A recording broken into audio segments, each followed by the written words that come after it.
Well, the world's largest democracy, India, is gearing up for the biggest population enumeration exercise. India will count its population after 16 long years after the last census of 2011.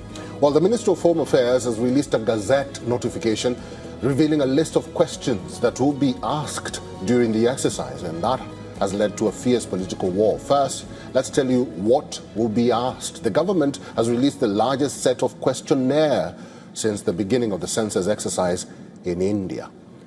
The 2027 census will have 40 questions. For reference, the last one had 29, which itself was a record.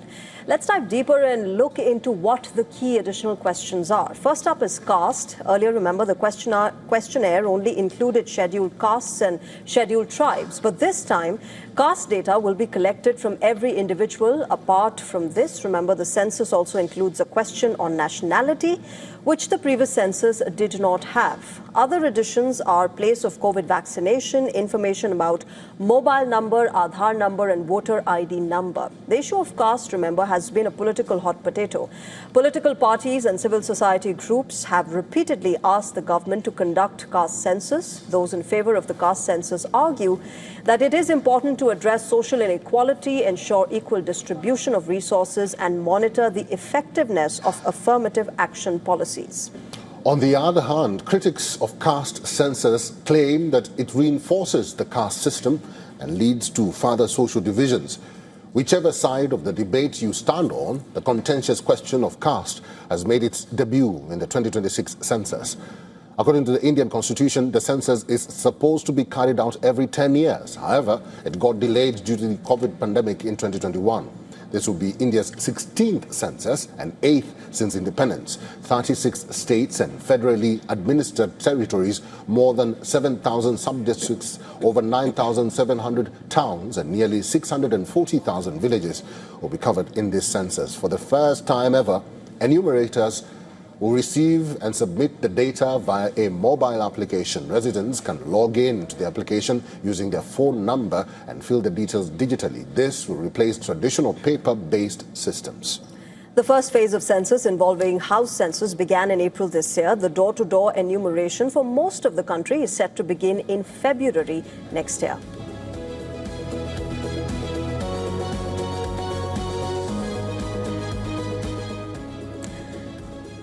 All right, let us welcome on the show our guest. Ms. Neeja Chaudhary is joining us. She's a political commentator and senior journalist, joining us live from New Delhi. Ms. Chaudhary, thank you very much for sparing the time to speak with us. Can I start by asking you what your opinion is on this entire debate that has erupted over the caste question? Will it, make sure there is equal distribution of resources? Will it further harden the caste divisions in the society? Or do you think that this is needed, but, that's the price you pay? They might harden, but the social equality is needed. It will intensify the politics in the country. The demand for caste census was raised by the opposition, the leader of the opposition, Rahul Gandhi. And the BJP, the ruling party, and its allies initially were reluctant, but they agreed to it. The reason is that caste census is synonymous with the empowerment of the other backward classes. That's a very large group. There are the upper castes, there are these OBCs as they're called, and there are the Dalits. Now, each one of them is politically today very powerful.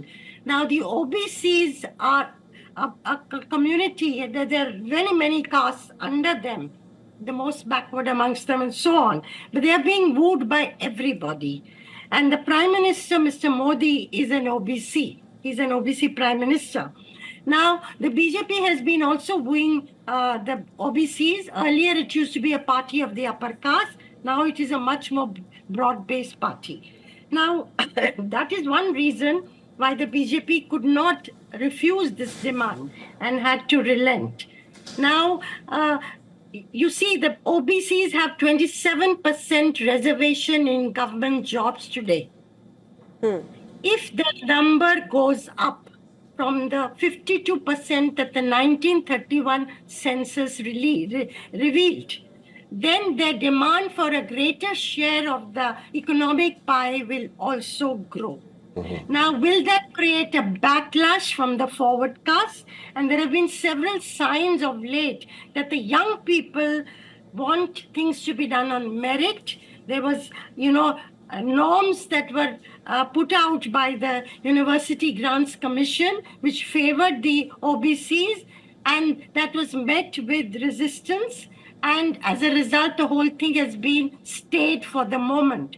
But I can see young people who are anyway, on the rampage today, wanting a reform in the education and exam system so that gives them many more openings for livelihoods. If they find doors closing further and other communities getting a benefit, I can see a backlash taking place, and that makes for trouble.